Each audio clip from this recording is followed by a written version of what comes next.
हर कामयाबी पर तुम्हारा नाम होगा, तुम्हारे हर कदम पर दुनिया का सलाम होगा। आज मन लगाकर पढ़ाई कर लो यारो, एक दिन वक्त भी तुम्हारा गुलाम होगा। हेलो दोस्तों, this is Jitendra Kabir and welcome to JK learning point.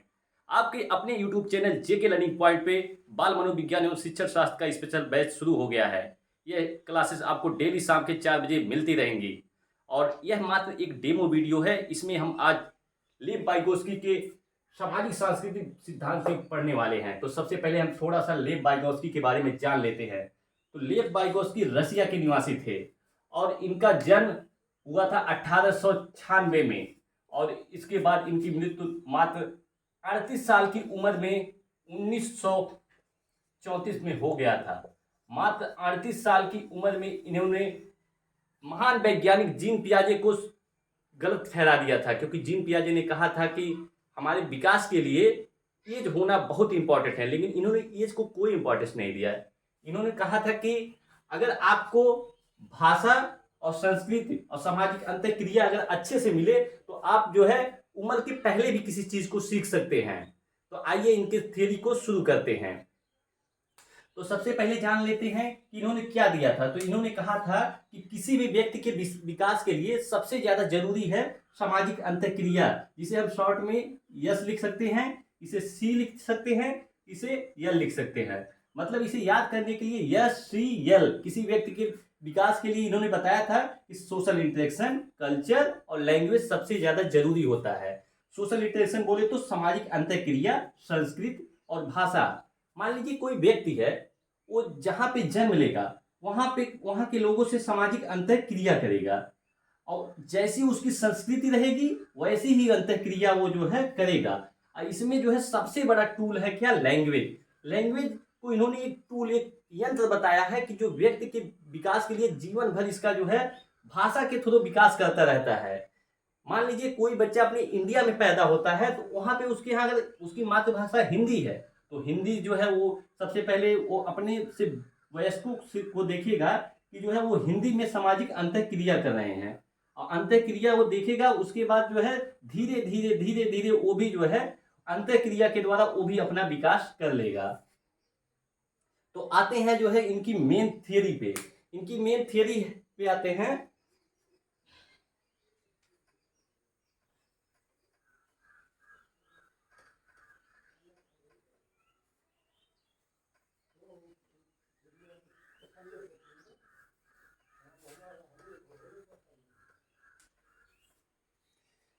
इन्होंने कुछ टर्म्स दिए हैं, तो सबसे पहले हम टर्म्स को इनको देखते हैं। सबसे पहले बात करते हैं जोन ऑफ प्रॉक्सिमल डेवलपमेंट, यानी संभावित विकास का क्षेत्र। तो जोन ऑफ प्रॉक्सिमल डेवलपमेंट की सबसे पहले हम बात करेंगे जोन ऑफ प्रॉक्सिमल डेवलपमेंट।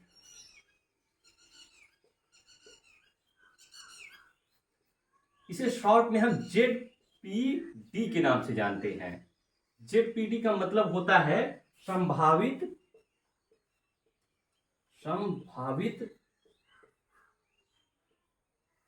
विकास का क्षेत्र। विकास का क्षेत्र। मान लीजिए कोई व्यक्ति है, उसका जो है दायरा है कि मान लीजिए कोई बच्चा है और उसका दायरा है कि वो यहाँ तक वो खुद से कर सकता है। मान लीजिए कोई जो है चाइल्ड है,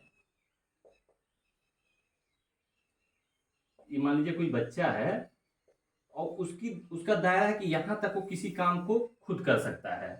तो ये बच्चे की जो है रीच हुई, यहाँ तक बच्चा खुद से जो है किसी काम को कर लेगा।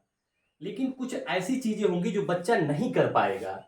उसके लिए आप मान लीजिए ये वाला जो दायरा है इसको बच्चा नहीं कर पा रहा है, तो इसके लिए वो किसी अपने से बड़े की सहायता लेगा।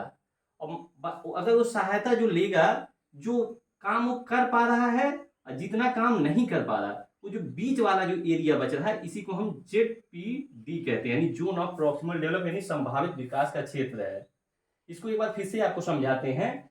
मान लीजिए कोई बच्चा है, वो गणित की प्रॉब्लम को सॉल्व कर रहा है और गणित की प्रॉब्लम को सॉल्व करते करते वो आधे पे आके रुक गया। उसके बाद उसका दिमाग काम करना बंद कर दिया। उसको नहीं समझ में आ रहा है आगे अब क्या होगा क्या होगा। लेकिन अगर कोई बड़ा उसकी सहायता कर दे तो यहाँ से यहाँ तक पहुंच सकता है। मतलब जो है यही जहां से जो है वो रुक गया, किसी समवयस्क की सहायता से या किसी अपने साथी की सहायता से वो वहां तक पहुंच सकता है, वही वाला एरिया हमारा संभावित विकास का क्षेत्र कहलाता है।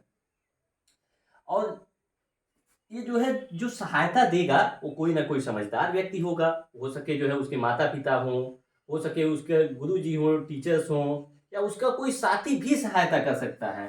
और जो ये सहायता देता है उसी को कहा जाता है यम के ओ। यम के ओ मतलब इसी को कहा जाता है मोर नॉलेजेबल अदर।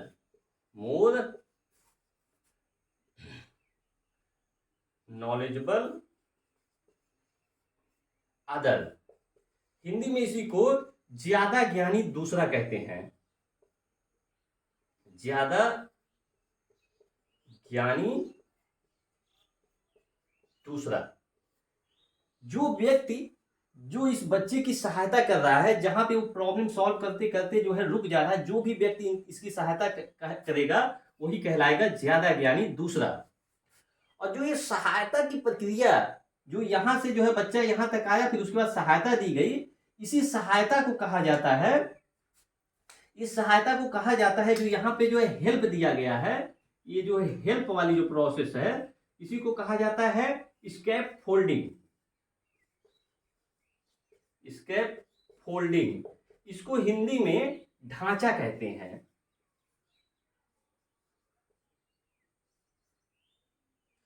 हिंदी में इसको ढांचा और इसी को मचान भी कहा जाता है, और इसको पाड़ भी कहा जाता है, पाड़। अगर आपको मैं यही सजेस्ट करूंगा कि आप इंग्लिश को मात्र एक शब्द याद करिए, स्कैप फोल्डिंग। स्कैप फोल्डिंग को अगर आप याद कर लीजिए तो जो है ढांचा मचान पाड़, क्योंकि ये जो है अक्सर नाम बदलते रहते हैं, एक नाम याद करो उसी में आपका काम हो जाएगा। तो एक बार आपको फिर से मैं पूरा रिवाइज करा दूं कि जो है zone of proximal development, zone of proximal development को संभावित विकास का क्षेत्र कहा जाता है। संभावित विकास का क्षेत्र का मतलब कि वह एरिया जहां से बच्चा किसी प्रॉब्लम को सॉल्व कर रहा है और जो है करते करते रुक गया और उसके बाद उसको नहीं कर पा रहा है, लेकिन उसके दायरे में है कि वो अगर कोई उसको समझाए तो जो है समझ जाए, तो जहां तक वो कर सकता है, और जिसके बाद वो जो है किसी वयस्क की सहायता से, किसी की हेल्प से कर सकता है, वही जो बीच वाला दायरा होता है वही संभावित विकास का क्षेत्र होता है।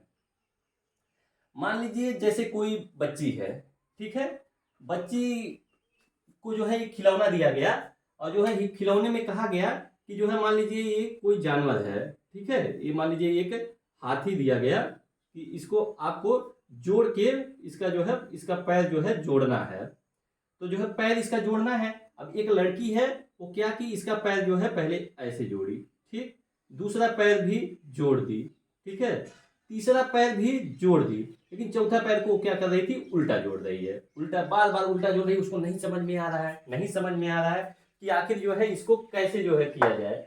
फिर उसके बाद कोई उसका जो है मतलब उसके माता पिता में से कोई भी आके उसको बता दे कि नहीं बेटा, ये आप जो है इसको आप गलत जोड़ रहे हो, इसको जो है ऐसे नहीं, इसको ऐसे नहीं, इसको इस तरह जोड़ दो, और उसके बाद जो है वो सीख गई। तो मतलब जो है ये इसके दायरे में था कि वो जोड़ सकती थी, क्योंकि अगर दायरा में ना होता तो आगे के जो है तीन पैरों को नहीं सही जोड़ती, लेकिन उसके दायरे में था कि जोड़ सकती है, इसी वजह से जो है उसने जो है मतलब यहाँ पे आके फंस गई थी। और जो है उसके बाद उसकी जो सहायता की गई, वही सहायता जो है करने के बाद जो सहायता की गई वो जो है स्कैप फोल्डिंग था, ठीक है।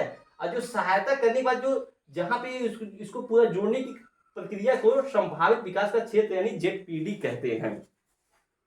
आते हैं मोर नॉलेजेबल अदर पे एक बार फिर से। मोर नॉलेजेबल अदर का मतलब होता है कि बच्चा तो शुरू से सब कुछ जानता नहीं है, उसको जगह जगह पे, इसीलिए तो टीचर्स होते हैं ताकि जो है बच्चे की जो है हेल्प करते रहें। तो जहां पे भी बच्चा फंस जाए, जिस भी व्यक्ति से वो सहायता ले, जो भी व्यक्ति उसकी सहायता कर रहा है वही उसका मोर नॉलेजेबल अदर हो जाता है। और जो सहायता देता है उस सहायता को, उस हेल्प को हम क्या कहते हैं, उस हेल्प को हम जो है स्कैप फोल्डिंग, ढांचा मचान या पाड़ कहते हैं। आई थिंक आपका इतना क्लियर हो गया है। और इसके बाद आते हैं अब हम अगले टर्म पे।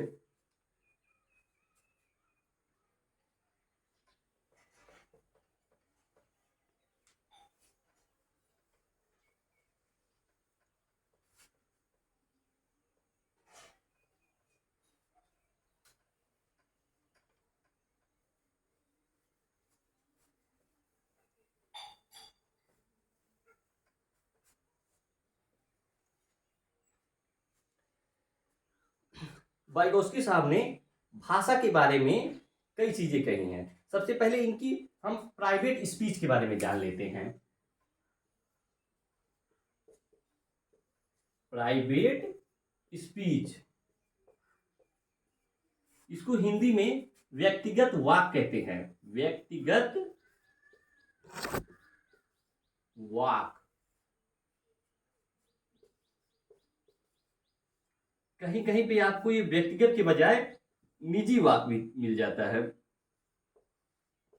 निजी वाक, ओके। व्यक्तिगत वाक उसे कहते हैं, जैसे आपने देखा होगा कि जो है छोटे बच्चे अक्सर जो है खुद से बातें करते हैं।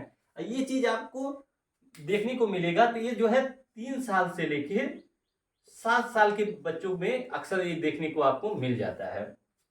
तो व्यक्तिगत वाक जो है की शुरुआत 3 साल से लेकर 7 साल तक चलती है। उसके बाद जो है इनर साइलेंट स्पीच स्टार्ट हो जाती है। तो जानते हैं कि व्यक्तिगत वाक किसे कहते हैं। जैसे आपने देखा होगा कि बच्चे जो है जब खेलते हैं तो उसे किसी की और की कंपनी की जरूरत नहीं पड़ती है। वो खुद से ही बोल बोल के जो है अपना जो है खेलते रहते हैं। जैसे मान लीजिए एक बच्ची है, ये आया हो सीटेड में क्वेश्चन है कि एक बच्ची है जिसका नाम है नजमा। वो जो है उसको दिया गया छोटे छोटे जो है कलरफुल टुकड़े दिए गए हैं और उसको जोड़ के एक जूते का फिगर बनाना है। उसके बाद वो खोज रही है, ये वाला टुकड़ा यहाँ है, अच्छा ये वाला टुकड़ा यहाँ है, इसको जो है ऐसे लगाते हैं, ऐसे लगाते हैं। अरे यार नीला वाला टुकड़ा कहाँ है, नीला वाला टुकड़ा कहाँ है, अच्छा ये रहा नीला वाला टुकड़ा। उसके बाद वो नीले वाला टुकड़ा को लगा दी। उसके बाद अब देखो मेरा जूता बन के तैयार हो गया। ये जो अपने से बात कर रही है, इसी ही प्रक्रिया को व्यक्तिगत वाक या प्राइवेट स्पीच कहते हैं। अक्सर आप बच्चों को खेलते हुए देखे होंगे कि उसको किसी की भी जरूरत नहीं पड़ती है। मान लीजिए जैसे कहते हैं ये है मेरा जहाज, अब ये उड़ेगा, मतलब उसे किसी की जरूरत नहीं पड़ी, वो अकेले ही खेल लेता है, अपने से ही बातें करता है। तो बच्चे जो अपने से ही बात करते हैं उसी को जो है प्राइवेट स्पीच या फिर व्यक्तिगत वाक कहते हैं। आते हैं, इन्होंने भाषा और लैंग्वेज के बारे में भी काफी कुछ कहा है।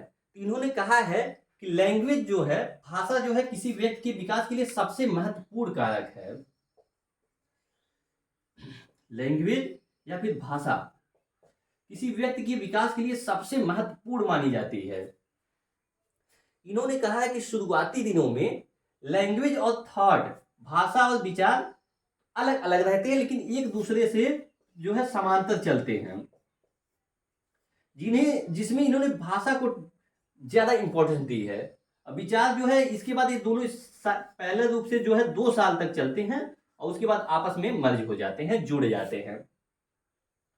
और इनकी जो है एक पुस्तक है जो कभी कभी जो है सुपर टेट जैसे एग्जामों में पुस्तकों का नाम भी पूछता है, वैसे जो है सीटेट में तो पूछता है लेकिन सुपर टेट में पूछ लेता है। तो इनकी बुक का नाम है लैंग्वेज एंड थॉट। इनकी बुक का नाम है, बुक का नाम अंग्रेजी में ही याद करें क्योंकि ये अंग्रेजी में ही आता है, लैंग्वेज एंड थॉट। तो ये थी आज वाइगोस्की की क्लास। इस वीडियो को देखने के लिए आपका बहुत बहुत धन्यवाद। अगर आपने अभी तक चैनल को सब्सक्राइब नहीं किया है तो चैनल को सब्सक्राइब कर लीजिए, लाइक करिए, शेयर करिए अपने दोस्तों के साथ और जो है इस वीडियो को ज्यादा से ज्यादा फैलाइए। आपको डेली जो है 5 तारीख से इसी टाइम जो है आपको क्लासेस मिलती रहेंगी और ये क्लासेस रेगुलर मिलेंगी। धन्यवाद।